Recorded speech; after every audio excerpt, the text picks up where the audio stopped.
আমরা বলেছি সংস্কারের প্রস্তাবগুলো আপনারা সুনির্দিষ্টভাবে আনেন এবং তার উপরে সকলের মতামত নেন, যেগুলো সর্বসম্মত হয় সেটা জাতীয় সনদ আকারে তৈরি করেন, যেগুলো নিয়ে দ্বিমত থাকে সেগুলো জনগণের কাছে যাবে, জনগণ ভোটের মাধ্যমে নির্বাচিত করবে কোনটা বাংলাদেশে দরকার। এইটা যদি আমরা নিশ্চিত করতে পারি তাহলে ন্যূনতম জাতীয় ঐক্য থাকবে, ন্যূনতম জাতীয় ঐক্যমত্য রক্ষা করা দরকার। কেননা আমরা যদি এই ফ্যাসিবাদ বিরোধী আন্দোলনকারী শক্তিসমূহ নিজেদের মধ্যে ঐক্য রক্ষা করতে না পারি তাহলে অতীত ফ্যাসিস্টরা তার সুবিধা নিবে, তার দেশি বিদেশিরা সুবিধা নিবে। আজকে সেই কারণে আমরা বলেছি বিচার, সংস্কার এবং নির্বাচন এই তিনটি বিষয়ের সুস্পষ্ট রোডম্যাপ সরকার ঘোষণা করুক, তাতে রাজনৈতিক স্থিতিশীলতা আসবে।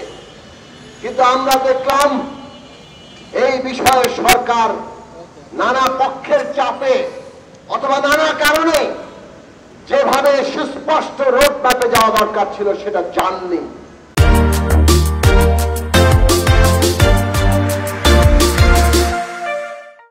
না যাওয়ার পরিণতি আমরা আজকে দেখছি। একটা ভয়ঙ্কর অস্থিরতা, উত্তেজনা সমস্ত রাজনৈতিক অঙ্গনে তৈরি হয়েছে এবং আন্দোলনকারী শক্তি যারা ফ্যাসিবাদের পতন ঘটিয়েছে তাদের মধ্যে আজকে একটা অনৈক্য সৃষ্টি হয়েছে, পরস্পর মুখোমুখি অবস্থা তৈরি হয়েছে।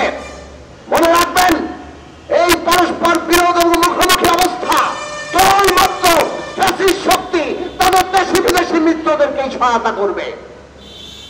শহীদের রক্তের উপর আমরা দাঁড়িয়ে আছি, রক্তের দাগ এখনো শুকায় নাই, কাজেই আমাদের ঐক্য কোনোভাবেই ভাঙতে দেওয়া যাবে না।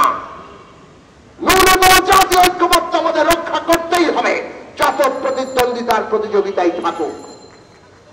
ফ্যাসিবাদী ব্যবস্থার বিপরীতে গণতান্ত্রিক ব্যবস্থায় যেতে হবে, আর গণতান্ত্রিক ব্যবস্থায় যেতে হলে জনগণকে সাথে নিতে হবে। নির্বাচন সে কারণে এই রাজনৈতিক সংস্কার এবং উত্তরণের গুরুত্বপূর্ণ অংশ। আমরা বারবার বলেছি নির্বাচন আর সংস্কারকে মুখোমুখি করবেন না। বিচার, সংস্কার, নির্বাচন এগুলো কোনো পরস্পর মুখোমুখি বিষয় নয়।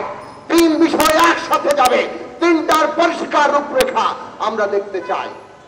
জনগণ দৃশ্যমান বিচার অগ্রগতি দেখতে চায়, জনগণ দেখতে চায় সংস্কার প্রশ্নে কোন বিষয়ে ঐক্যমত্য তৈরি হয়েছে আর কোন বিষয়গুলো এখনো দ্বিমত আছে।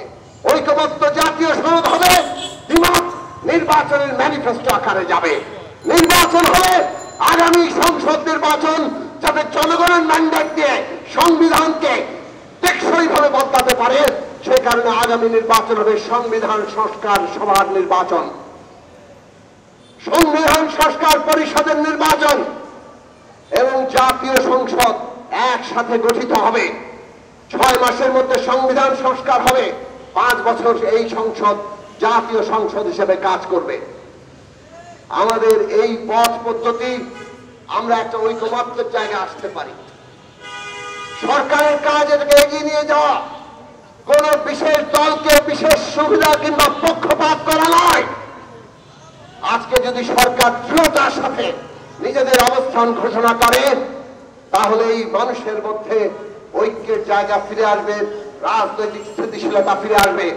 আমরা দেশের সমস্ত রাজনৈতিক দল, দেশের সমস্ত শ্রেণী পেশার সংগঠন, সিভিল সোসাইটি, রাষ্ট্রের বিভিন্ন প্রতিষ্ঠানের কর্তা ব্যক্তিরা সবার কাছে আমরা আহ্বান জানাই, আসুন ন্যূনতম জাতীয় ঐক্যমত্য রেখে সংস্কার প্রক্রিয়ার মধ্য দিয়ে একটি গণতান্ত্রিক নির্বাচনের মধ্য দিয়ে আমরা নতুন বাংলাদেশ, গণতান্ত্রিক রাজনৈতিক বন্দোবস্তের বাংলাদেশ প্রতিষ্ঠা করি এবং সেই প্রক্রিয়ায় দেশের শ্রমিক, কৃষক, মেহনতি সহ ছাত্র, যুব, নারী, দেশের সমস্ত জাতি, সমস্ত লিঙ্গীয় পরিচয়, ধর্মীয় পরিচয়ের মানুষ নাগরিক হিসেবে এই দেশে মর্যাদা নিয়ে এই সমস্ত প্রক্রিয়ার অংশীদার হবে, সেই রাজনীতির সূচনা করি।